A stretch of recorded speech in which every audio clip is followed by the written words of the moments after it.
Operation Sindoor, Heroism, Hell and Hope. The Indian Defence Forces have demonstrated extraordinary bravery, striking and demolishing multiple terror sites deep in Pakistan. While saluting and applauding these valiant warriors, let's reflect, drawing from Gita wisdom on 3 points: heroism, hell and hope. Let's start with heroism. Humanity needs heroes. Ordinary human history at a biological level is just survival of the fittest. But heroes go beyond biology. They embody sacrifice by the fittest. They are ready to lose their life so that others can have life. The Bhagavad Gita 2.32 says, "Delighted are the warriors who get the opportunity to fight for a virtuous cause." Let us gratefully cherish and celebrate all those Indian soldiers who answered this call with vigor and valor. Now we come to a not so pleasant point: hell. Let's be real. War is not glamorous. It's not cinematic. It's not entertainment. Real war is hell. It destroys lives. It shatters bodies. It crushes families. The recent wars, Russia versus Ukraine, Israel versus Hamas, have shown us a sobering truth. Even when one side is stronger, there are no quick victories. War takes a huge toll, beyond the battlefields, to civilians who too lose their lives or limbs. Let's look back at the Mahabharata and all the efforts made to avoid war. Though the Pandavas were subjected to multiple atrocities by Duryodhana and were fully justified in launching a war, they still tried their best for a peaceful resolution.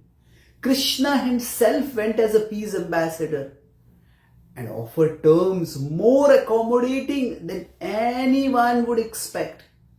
Yet Duryodhana, lacking both intelligence and conscience, rejected those offers.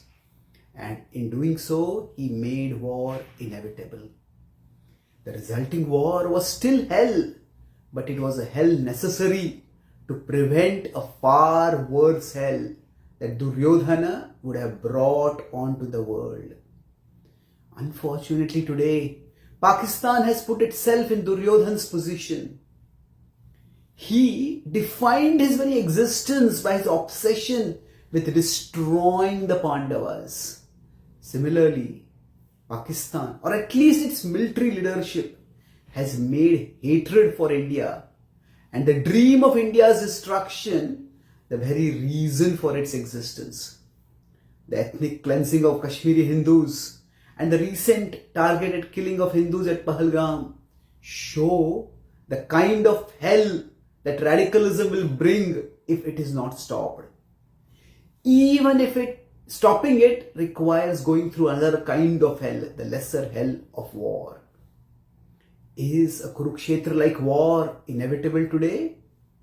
This brings us to the third point: hope. We can hope that a hellish war doesn't occur. India, as the land of Dharma, desires peace and prosperity, not just for itself but for the entire world. Vasudhaiva Kutumbakam. But such hope has to be balanced with realism. Some people will not rest till they destroy what they hate, till they dominate everyone they oppose. Such people can't be talked with. They must be taught a harsh lesson by being hit with superior force, just as Arjuna did at Virat. Before the Kurukshetra war, he gave the Kauravas a clear warning by single-handedly defeating them at Virat. Today, by striking deep into terrorist strongholds, India has sent a strong message to Pakistan: stop or be shattered. Let us hope that someone on their side listens, that everybody there is not either an obstinate Duryodhana or a blind Dhritarashtra. Gita wisdom teaches that hope for a better world can be realized in 2 ways: through transcendence, as taught by Shastra or scriptural wisdom, as explained in Bhagavad Gita 5.29, and through deterrence, as established by Shastra or weapons, as explained in Gita 11.33. By studying and sharing Gita wisdom, we can hope that more people become ready to rise to a higher consciousness, where they see the commonality of our shared humanity and spirituality, Bhagavad Gita 6.32, and transcend superficial differences.